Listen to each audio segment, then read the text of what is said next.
Good morning વિદ્યાર્થી મિત્રો.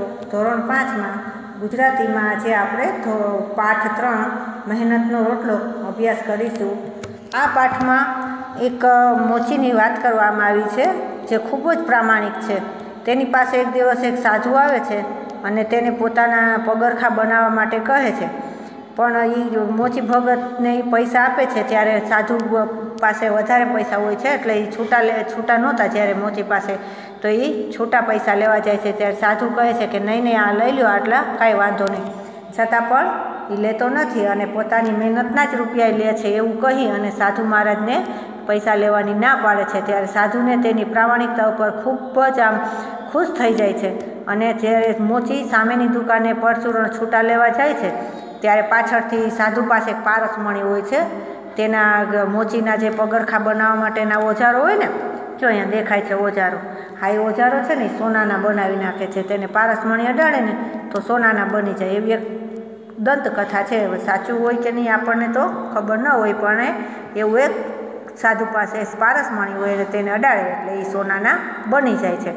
પણ જ્યારે મોચી ભગતને પૈસા લઈને પાછા આવે ત્યાં તો સાધુ જતા રહે છે. અને પછી જ્યારે મોચી ભગત એના ઓજારોને બધા સોનાના બનાવેલા છે ત્યારે દુઃખી થઈ જાય છે અને કહે છે કે હવે હું મારા કેમ બનાવીશ, કારણ કે તેને સોનાની લાલચ નહોતી.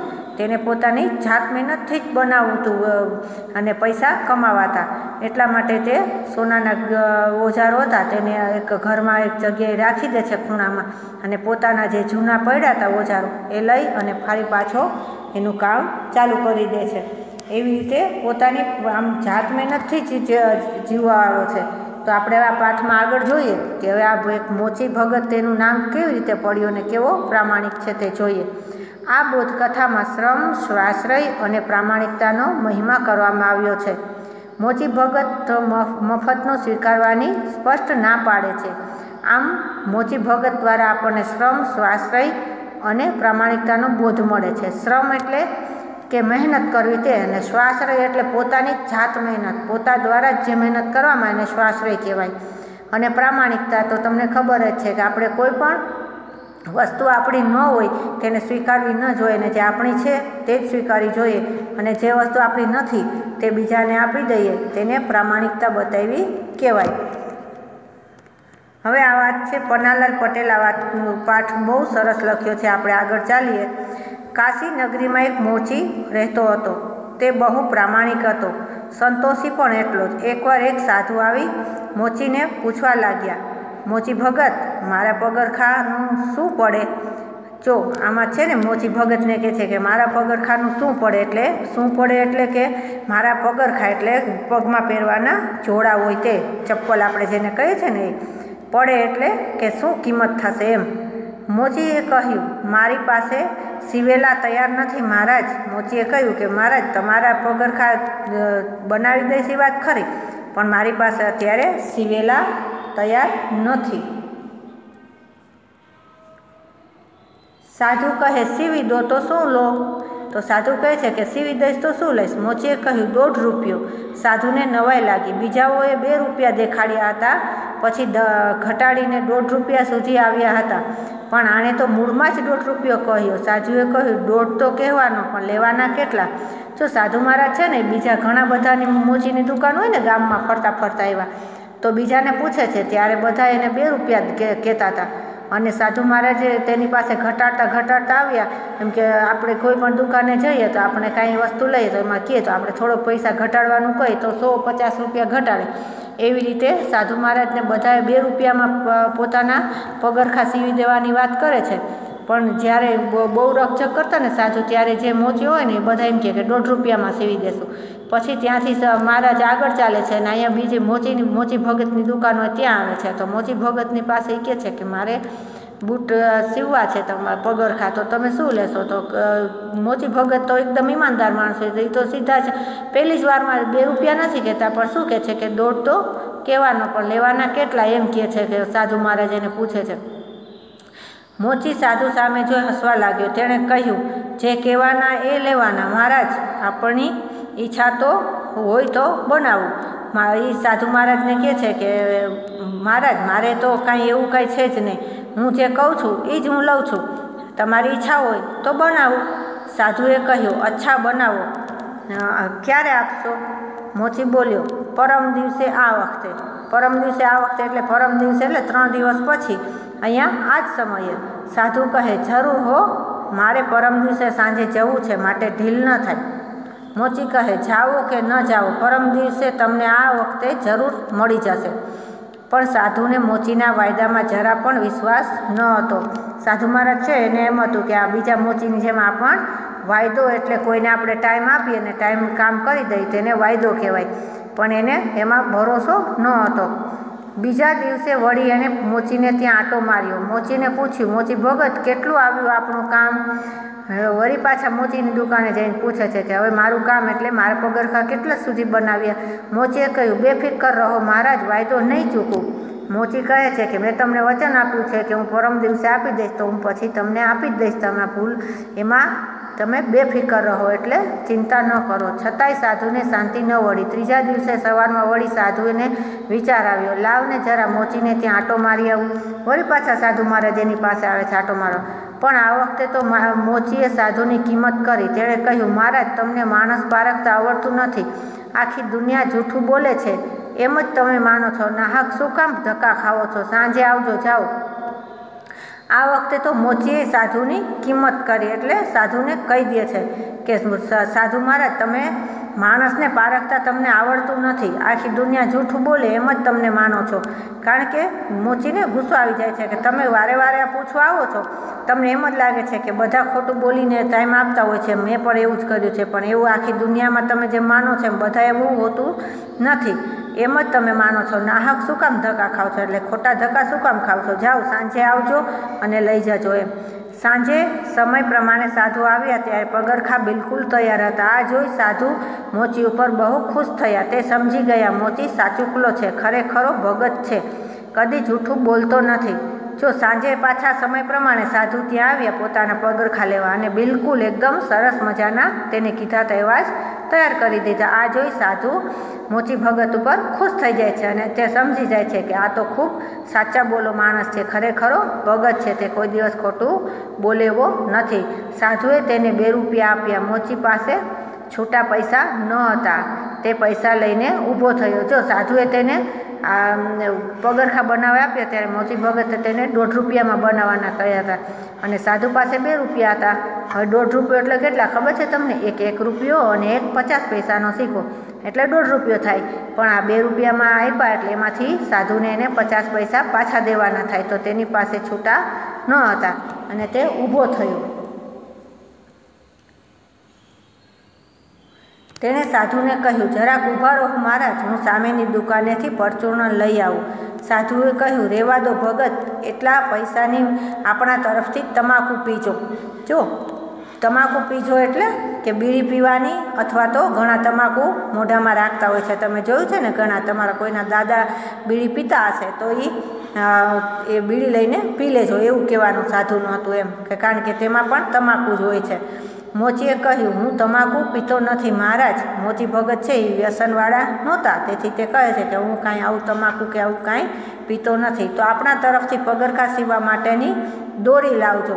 તો સાધુ મહારાજ કહે છે કે ના, મારે પૈસા તો જોતા જ નથી. તમે પાછા વધે છે ને એ પૈસામાંથી પગરખા સીવવા માટે દોરી, એટલે દોરા હોય ને જે પગરખાના, એ બહુ સરસ પાકા દોરા હોય, તો એ તમે લઈ લેજો. ના મહારાજ, હરામનો પૈસો મને ન ખપે. મોચી કહે છે કે ના મહારાજ, હરામના પૈસા એટલે જે પોતાની મહેનતથી ન કમાણા હોય અને બીજા આપે એ મને ન ખપે. મોચી સામેની દુકાને પરચૂરણ લેવા ગયો. સાધુ તો મોચીની ભાવના જોઈ એના ઉપર ખૂબ જ ખુશ થયા. તેમણે હળવે રહીને જોડીમાંથી પારસમણી કાઢ્યો. જો મોચી ભગત છે એ સામેની દુકાને પરચૂરણ છૂટા લેવા ગયો, કારણ કે સાધુ મહારાજને એને 50 પૈસા પાછા આપવાના હતા. સાધુની ભાવના, ભગતની ભાવના જોઈને મોચી ભગતની, સાધુ એની પર ખુશ થઈ જાય છે અને તે હળવેક રહીને પોતાની જોડી, સાધુ મહારાજની જોડી હોય છે, તમે જોયું છે ને, તો એમાંથી એને પારસમણી કાઢ્યો. કોઈ જુએ નહીં એ રીતે મોચીના ઓજારોને પારસમણી ઘસી દીધો, એટલે અડાડી દીધો. બધા ઓજારો સોનાના થઈ ગયા. પછી તે મોચી પાસે ગયો. તેની પાસેથી પૈસા લેતી વખતે કહ્યું, ભગત, મુઠ્ઠી ચણા લેવા, ચણાના પૈસા પણ ભિક્ષા માટે આપશો તો ઈશ્વર તમારું ભલું કરશે. જો પારસમણી કાઢીને તેના ઓજારાને અડાડી દે છે અને પછી કોઈ જુએ નહીં એ તે મોચીના ઓજારોને પારસમણી ઘસી દીધો. બધા ઓજારો સોનાના થઈ ગયા. પછી મોચી પાસે ગયો અને તેની પાસેથી પૈસા લેવી વખતે કહ્યું કે ભગત, મુઠ્ઠી ચણાના પૈસા પણ ભિક્ષા માટે આપશો તો ઈશ્વર તમારું ભલું કરશે. એમ તમે થોડાક મને મુઠ્ઠી ચણા લેવા જેટલા પૈસા આપો તો તમારું ભલું કરશે. મોચીએ ખિસ્સામાંથી એક સિક્કો આપતા કહ્યું, લો, એક મુઠ્ઠી ચણામાં શું થશે? એ દુકાન તરફ ચાલતો થયો. એક મુઠ્ઠી ચણા તો મારી પાસે છે, એમ કહી સાધુ પગ ઉપાડ્યો. મોચીએ દુકાન ઉપર આવીને જોયું તો ઓજાર બધા સોનાના. તે સમજી ગયો કે આ કામ પેલા સાધુનું છે. મોચીનો જીવ બળી ગયો. તે નિશાસો નાખીને બબડ્યો, અરે ભગવાન, હવે હું આ સોનાના ઓજારોથી કેવી રીતે કામ કરીશ? તેણે ઓજારો લઈને ઘરના ખૂણામાં નાખ્યા. પછી ઊંચે મૂકેલા ઘસાયેલા ઓજારો ઉતારી વળી પાછો કામે વળગ્યો અને મનોમન એમ પણ કહેતો ગયો કે ગમે તેમ પણ સાધુની ઈચ્છા તો આપણને સુખી કરવાની જ હતી. જો મોચી ભગત છે તે સોનાના ઓજારો જોઈને ખુશ થવાની બદલે દુઃખી થઈ ગયો. તેનો જીવ બળી ગયો. તેના લોખંડના ઓજારો છે એ સોનાના થઈ ગયા. તેથી તેને ખૂબ દુઃખ થઈ ગયું અને તેણે કાંઈ પણ વિચારે વિના ઓજારો ઉપાડી અને ઘરના એક ખૂણામાં મૂકી દીધા અને બીજા જૂના પડેલા ઓજારો હતા તેને લઈ અને તે પાછો પોતાનું કામ ચાલુ કરી દે. પણ તે મનમાં વિચારતો રહ્યો કે ગમે તેમ હતું પણ તે સાધુ હતા, તેને તો મને સુખી કરવાની જ ભાવના હતી. બિચારાએ 12 મહિના મજૂરી કરી ત્યારે માંડ નવા ઓજારો વસાવી શક્યો. એટલે કે મોચી ભગતે ખૂબ મહેનત કરી ત્યારે પોતાના પાછા નવા ઓજારો લઈ શક્યો. કારણ કે તેના સારા ઓજાર હતા એ તો સોનાના બની ગયા. સોનાના ઓજારોથી તેને પગરખા બનાવી શકાય નહીં અને જૂના ઓજાર હતા તેનાથી માંડ ચાલતા હતા એવા હતા. તેથી તેને 12 મહિના એટલે કે 1 વર્ષ સુધી ઓજારોથી કામ કર્યું ત્યારે તેને ઓજાર લેવા એટલી બચત કરી શક્યો. એકવાર તે ભજન ગણગણતો નીચે નજરે સીવતો હતો. ત્યાં તેના કાને કોઈનો અવાજ પડ્યો. કેમ છો મોચી ભગત? તે એક દિવસ ભજન ગણગણતો હતો. એટલે મનમાં ભજન ગાતો હોય અને પોતાનું કામ કરવામાં તલ્લીન હોય. તેવામાં તેના કાને અવાજ આવ્યો કે કેમ છો મોચી ભગત? મોચીએ જોયું તો એ પહેલાં સાધુ જ હતા. તેણે સાધુને કહ્યું, ઓજાર બગાડી ગયા હતા એ જ ને તમે સાધુ મહારાજ? એટલે મોચી તેને કહે છે કે તમે જ મારા ઓજારોને સોનાના કરી દીધા તો તમે જ એ જ સાધુ મહારાજ છો ને? સાધુને નવાઈ લાગી. એમને તો હતું કે પોતાને ઓળખતા જ મોચી ભગત પગે પડશે. જો સાધુને નવાઈ લાગી, એમને એમ હતું કે પોતે સોનાના આવા ઓજાર બનાવી દીધા તો મોચી ભગત છે ખુશ થઈ ગયો હશે અને પોતાના પગમાં પડી જશે અને માનપાન કરશે અને ઘણો આભાર માનશે. પણ એને બદલે માણસ તો પોતાને ઠપકો આપતો હતો. સાધુને વહેમ પડ્યો, આ બિચારો સોનાને પિત્તળ ધારીને બેઠો લાગે છે. તેમણે કહ્યું, મોચી ભગત, ઓજારો બગડ્યા નથી, સોનાના બનાવ્યા છે. ક્યાં છે? નાખી તો નથી દીધા ને? સાધુ મહારાજને એમ હતું કે પોતાને માનપાન આપશે અને તેને સારું લાગશે. પણ ઉલટાનો આ તો મોચી ભગત તો એને ઠપકો આપવા માંડ્યા એટલે ખીજાવા માંડ્યા. સાધુને વહેમ પડ્યો એટલે શંકા ગઈ કે આ બિચારો ભગત માણસ છે, આને સોના અને પિત્તળમાં કાંઈ ખબર ન પડે. એને એમ હતું કે આ સોનાના ઓજારને ક્યાંક પિત્તળના માની બેઠો હશે અને તેણે મોચી ભગતને કહ્યું કે મોચી ભગત, ઓજારો બગાડ્યા નથી, સોનાના બનાવ્યા છે. ક્યાં છે? નાખી તો નથી દીધા ને? એટલે મોચી ભગતને કહે છે કે તમારા લોખંડના ઓજારો હતા એ મેં સોનાના બનાવ્યા છે, તમારા બગાડી નથી નાખ્યા. એમ ક્યાં છે? નાખી તો નથી દીધા ને? મને ખબર છે મહારાજ સોનાના છે, પણ એ સોનું મેં મારા બાવડાના બળેથી ઓછું મેળવ્યું છે. આવું મફતનું સોનું શું કરવું છે? એ પડ્યા ખૂણામાં તમે પાછા લઈ જાઓ. જો મોચી ભગત છે એ કાંઈ એવો સાવ બુઘો નહોતો. એને ખબર જ હતી કે મને ખબર છે મહારાજ સોનાના છે, પણ એ તો સોનું તો મારા બાવડાના બળથી હું ઓછું મેળવ્યું છે. મેં થોડું મારે પોતાના જાતેથી કમાઈને સોનું મેળવ્યું છે. આવું મફતનું સોનું શું કરવું? મારે આવું કોકનું દીધેલું સોનું વગર મહેનતનું મારે નથી જોતું. એક તમે જે ઓજાર આપ્યા હતા એ તો ખૂણામાં એ પડ્યા છે, તમે એને પાછા લઈ જાઓ. સાધુએ મોચીની શિખામણ આપતા કહ્યું, મોચી ભગત, તમને કશી ગમ નથી. સોનું વેચીને પૈસા બનાવજો ને મજા કરો. આ કાચી દુકાનને પાકી કરો. કામ કરનાર માણસો રાખો. બેઠા બેઠા ખાઓ ને લહેર ઉડાવો. તો સાધુ મહારાજ છે એ મોચીને શિખામણ આપે છે કે મોચી ભગત તમને કશી ગમ નથી, એટલે તમને કંઈ ખબર નથી પડતી. સોનું વેચીને પૈસા બનાવો, એટલે મેં જે તમને ઓજાર આપ્યા છે તેને વેચી આવો અને તેમાંથી ખૂબ પૈસા બનાવો અને મજા કરો. કાચી દુકાન એટલે કે મોચી ભગતને છે એ દુકાન સાવ કાચી હતી, માટીની ચણેલી, સિમેન્ટની ને એવી બનાવેલી નહોતી જે પાકી દુકાન હોય એવી. તો કહે છે કે દુકાનને પણ સરસ મજાની પાકી બનાવી લો અને કામ કરનાર માણસો રાખી લો, એટલે કે તમારે જે જાતે પગરખા બનાવવા પડે છે એ પણ ન બનાવવા પડે, ને કારીગરો રાખી લો કે જેથી તમે બેઠા બેઠા ખાઓ અને લહેર ઉડાવો, એટલે ખૂબ મજા કરો. મોચીએ કહ્યું, ભગવાનને આ હાથ પગ આપ્યા છે એને શું કરું મહારાજ? મોચી ભગત કહે છે જો સાધુને કે ભગવાને આપણને હાથ પગ આપ્યા છે તો એનું મારે શું કરવાનું મહારાજ?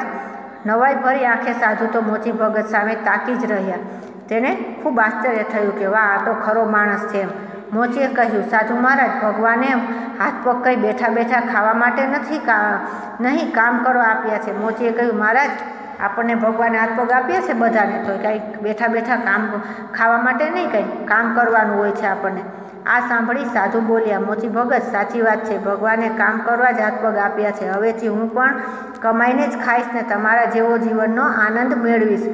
સાધુ મહારાજને પણ જો મોચી ભગતના જીવનમાંથી કંઈક બોધ મળ્યો, પ્રેરણા મળી, અને તે પણ સાધુ મહારાજ પણ મોચી ભગતને કહે છે કે તમે સાચા છો, ખરેખર ભગવાને આપણને હાથ પગ કામ કરવા જ આપ્યા છે. હવેથી હું પણ કમાઈને જ ખાઈશ ને તમારા જેવો જીવનનો આનંદ મેળવીશ. સાધુ કોઈ ઊંડા વિચારમાં પડી ગયા હતા અને પોતાના કામે વળતા મોચીને સાધુએ પૂછ્યું, કેમ મૂંગા થઈ ગયા? મોચીએ સાધુને પાછું પૂછ્યું કે તમે કેમ મૂંગા થઈ ગયા? સાધુએ કહ્યું, હું મૂંગો જ નથી થઈ ગયો, વિચારમાં પડી ગયો છું. શા વિચારમાં પડી ગયા છો મહારાજ? મેં તમને કંઈ ખોટું કહ્યું છે? તમારી વાત નથી, મારી વાત છે, સાધુએ મોચી સામે ગંભીર ભાવે કહ્યું. ગંભીર એટલે એકદમ ગૂઢ વાત, જે આપણે વિચારમાં પડી જઈએ એવી રીતે કહ્યું. હું પણ નાનું મોટું તપ તો કરું જ છું. જેમ મારી પાસે સોનું બનાવવાનું સાધન છે, છતાં મેં એનો ઉપયોગ મારી જાત માટે કદીએ કર્યો નથી. ભિક્ષા માંગીને પેટનો ખાડો પૂરું છું, પણ આજે તારી આ ભિક્ષાનો જે ગર્વ મારામાં હતો તે પણ ગાળી નાખ્યો છે. આજથી તમે મારા ગુરુ, અને આજથી હું તમારો આ દાખલો યાદ કરીશ અને મારા ગર્વને જોતો રહીશ. મોચી કામ કરવું ભૂલી ગયો અને સાધુની પીઠ પાછળ જોતો રહ્યો. કામે વળતા બબડ્યો, આપ ખરા સાધુ.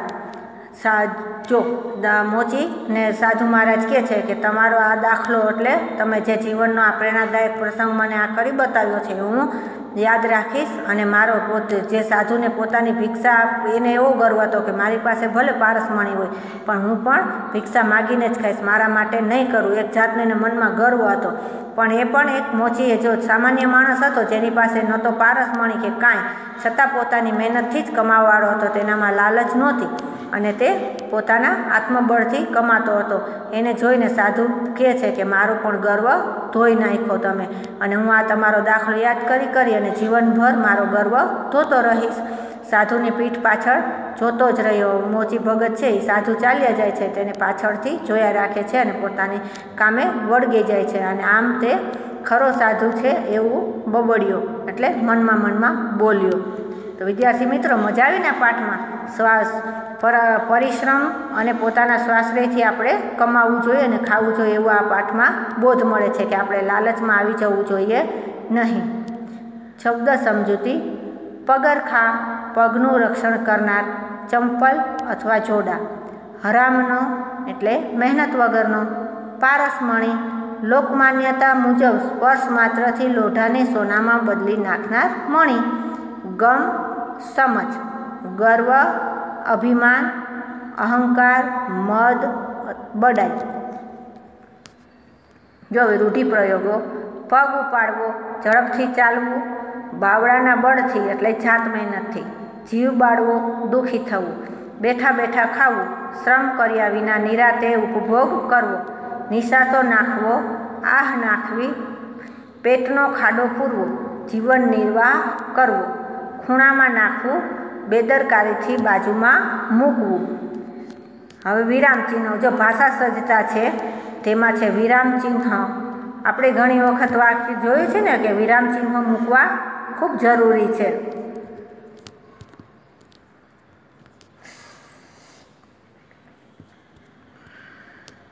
સમજૂતીની તો સમજૂતી મેળવી લીધી. હવે ત્યાર પછી આવે છે રૂઢિપ્રયોગ. તો આપણે હવે રૂઢિપ્રયોગ એટલે શું એનું સમજીશું. પહેલાં જો રૂઢિપ્રયોગ એટલે શું, તો કે ભાષાનું સૌંદર્ય એટલે કે સુંદરતા વધારવા માટે રૂઢિપ્રયોગ આપણને ખૂબ જ ઉપયોગી છે. રૂઢિપ્રયોગનું કામ ભાષાને સરળ, સહજ અને સશક્ત બનાવવાનું છે. તે ભાષાને સુંદર બનાવે છે. રૂઢિપ્રયોગનો સંબંધ તેના શબ્દાર્થથી નહીં પરંતુ તેના ભાવથી હોય છે. તમે ગુજરાતી ભાષા બોલતા હોય અથવા લખતા હોય, જેમ કે તમે કોઈ પણ વિષય પર નિબંધ લખી રહ્યા છો, તો તેમાં તમે અમુક શબ્દોને સુંદર રીતે દર્શાવવા માટે રૂઢિપ્રયોગનો ઉપયોગ કરતા હશો. તમને ખબર પણ ન હોય ને ક્યારેક તો રૂઢિપ્રયોગનો ઉપયોગ થઈ જતો હોય છે. જેમ કે તમે કોઈ વ્યક્તિ વિશે વાત કરો છો અને તે પોતાની કોઈ દુકાન અથવા બિઝનેસની શરૂઆત કરતા હોય, તો તમે તેના વિશે એવું નહીં બોલો કે તેણે દુકાનની શરૂઆત કરી. તમે આ રીતે બોલશો કે તેણે દુકાનના શ્રી ગણેશ કર્યા. આમ બોલવાથી તે શબ્દની અને ભાષાની સુંદરતા વધી જાય છે. જો કોઈ પણ વ્યક્તિ કાંઈ શરૂઆત કરે તો આપણે એમ ન કહીએ કે અહીંયા આપણે ઉદ્ઘાટનમાં જતા હોય છે ને, તો એમ ન કહીએ દુકાનની શરૂઆત કરી, એમ કહી કે તેને દુકાન અથવા બિઝનેસને શ્રી ગણેશ કર્યા.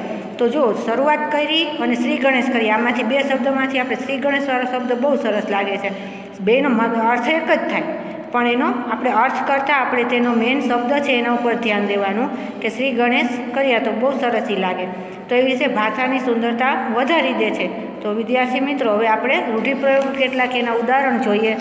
જો પગ ઉપાડવો એટલે ઝડપથી ચાલવું.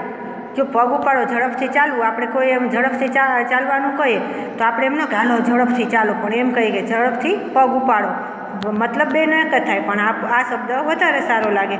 એટલા માટે આપણે જે આ ઉદાહરણો છે. બીજું છે બાવડાના બળથી એટલે જાત મહેનતથી. જીવ બાળવો, દુઃખી થવું. બેઠા બેઠા ખાવું, શ્રમ કર્યા વિના નિરાતે ઉપભોગ કરવો. નિશાસો નાખવો, આહ નાખવી. પેટનો ખાડો પૂરવો, જીવન નિર્વાહ કરવો. ખૂણામાં નાખવું, બેદરકારીથી બાજુમાં મૂકવું. હવે રૂઢિપ્રયોગો તો આપણે તો જો વિદ્યાર્થી મિત્રો, હવે તમને રૂઢિપ્રયોગો વિશે સમજણ મળી ગઈ. હવે સરસ રીતે સમજાઈ ગયો છે કે રૂઢિપ્રયોગ એટલે શું. હવે એના પછી આવે છે ભાષા સજ્જતા. તો હવે આપણે ભાષા સજ્જતા વિશે જોશું. જો ભાષા સજ્જતા એટલે શું, ભાષામાં હવે આપણને ભાષા સજ્જતા વિશે સમજૂતી મેળવીએ. ભાષા સજ્જતા એટલે કે ભાષાને સચોટ અને સુંદર બનાવવી, તેના માટે કેટલાક વિરામચિહ્નોનો પરિચય અને ઉપયોગ કેમ કરી શકાય અને તે કેવી રીતે વિરામચિહ્નો ઉપયોગી છે તેના વિશે જાણકારી મેળવીશું આપણે. જો અહીંયા તમને આપેલું છે વિરામચિહ્નો. તો ભાષા લેખનમાં વિરામચિહ્નોનું ઘણું મહત્ત્વ છે. ખાસ કરીને અર્થ કે ભાવ અનુસાર ભાષાને સચોટ બનાવવા વિરામચિહ્નો આવશ્યક છે. કેટલાક ઉપયોગી વિરામચિહ્નોનો પરિચય કેળવીએ એટલે આપણે મેળવીશું ઉપયોગ. જો વિરામચિહ્નો છે તેના 4 પ્રકાર છે: પૂર્ણવિરામ, અલ્પવિરામ, પ્રશ્નચિહ્ન અને ઉદ્ગારચિહ્ન. હવે તમને એના વિશે 4 વિશે અલગ અલગ માહિતી આપવામાં આવી છે, જે આપણે જોશું કે એનો ઉપયોગ કઈ જગ્યાએ થાય છે. જો પૂર્ણવિરામ છે, તો પૂર્ણવિરામ છે એનું કૌંસમાં તમને ડોટ દેખાય છે ને નાનું, તો પૂર્ણવિરામ એટલે શું? તો પૂર્ણવિરામ એટલે કાશી નગરીમાં એક મોચી રહેતો હતો. જો આ પૂરું વાક્ય છે કે કાશી નગરીમાં એક મોચી રહેતો હતો, આવું શબ્દમાં દેખાય છે ને વાક્યમાં. હતો પછી તો ડોટ છે, તો આપણે આ વાક્ય આપણે બોલે જ નહીં જાય, પણ જ્યાં વાક્યમાં જ્યારે આપણે સ્ટોપ થઈએ ત્યારે ત્યાં પૂર્ણવિરામ મૂકવામાં આવે છે, જેનું નિશાન છે એક ટપકું, તો એને આપણે પૂર્ણવિરામ કહીએ છીએ.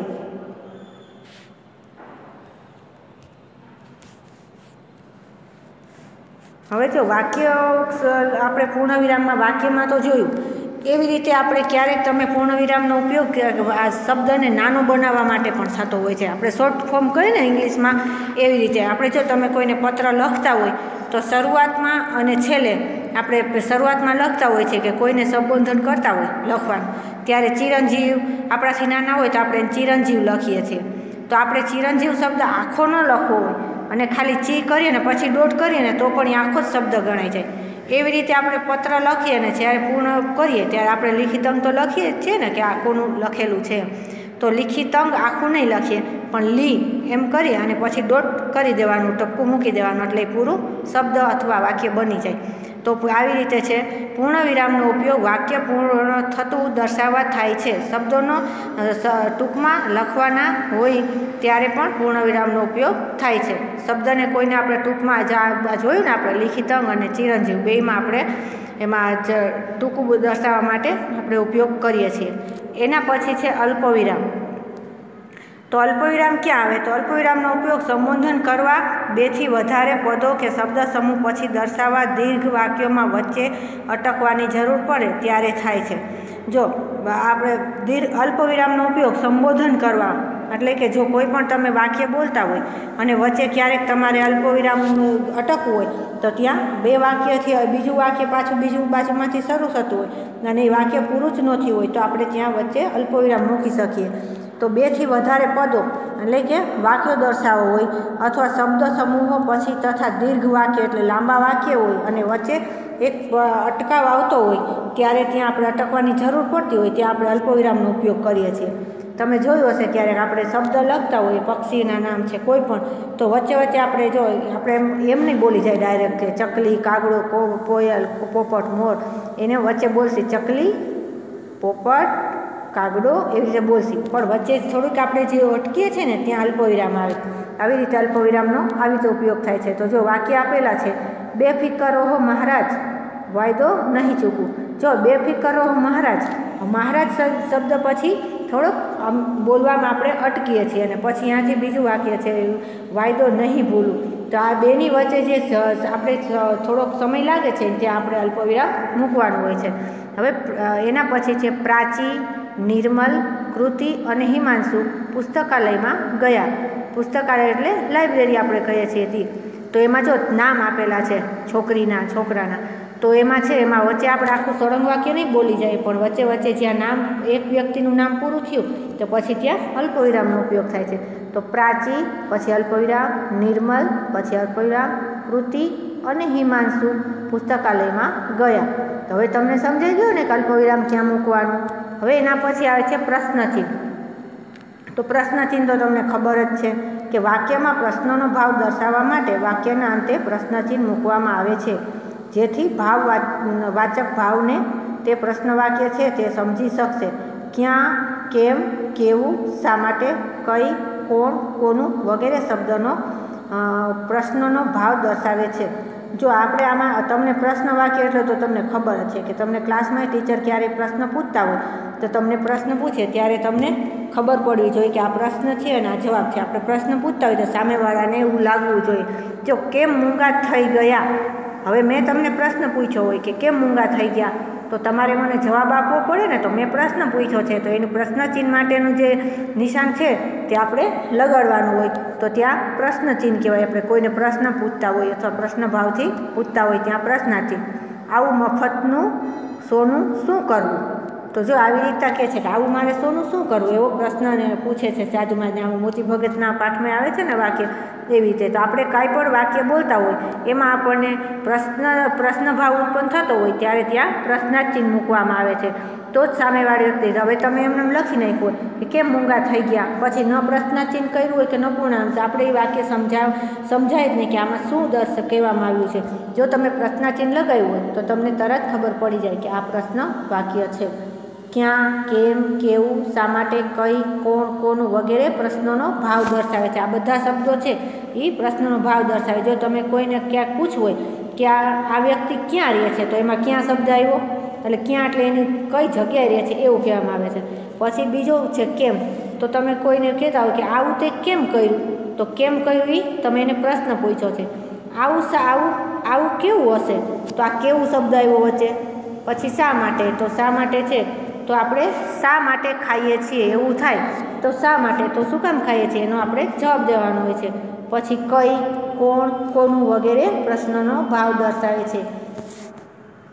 એના પછી આવે છે ઉદ્ગાર ચિહ્ન.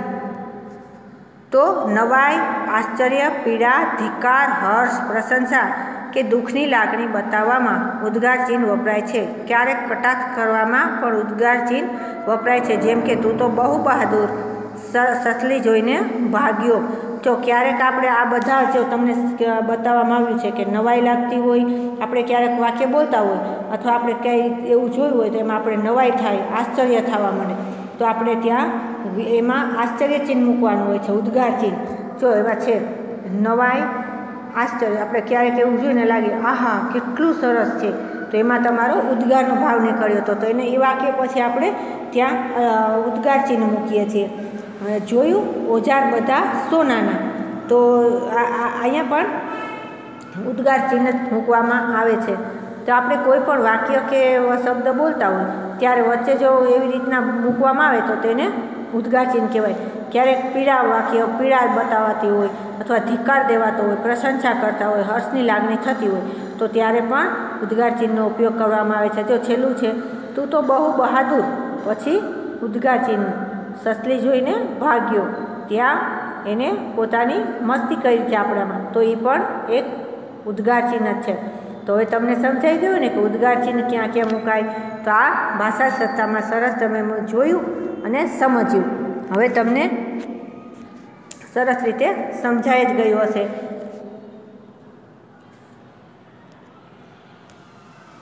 તો વિદ્યાર્થી મિત્રો, હવે આગળ તમે જ્યારે પણ ભણશો ત્યારે તમને આ વિરામ ચિહ્નો, ઉદ્ગાર ચિહ્ન, આ બધું વાક્ય તમને ખૂબ ઉપયોગી થશે. તો તેના માટે તમે મને સાંભળી તે બદલ ખૂબ ખૂબ ધન્યવાદ.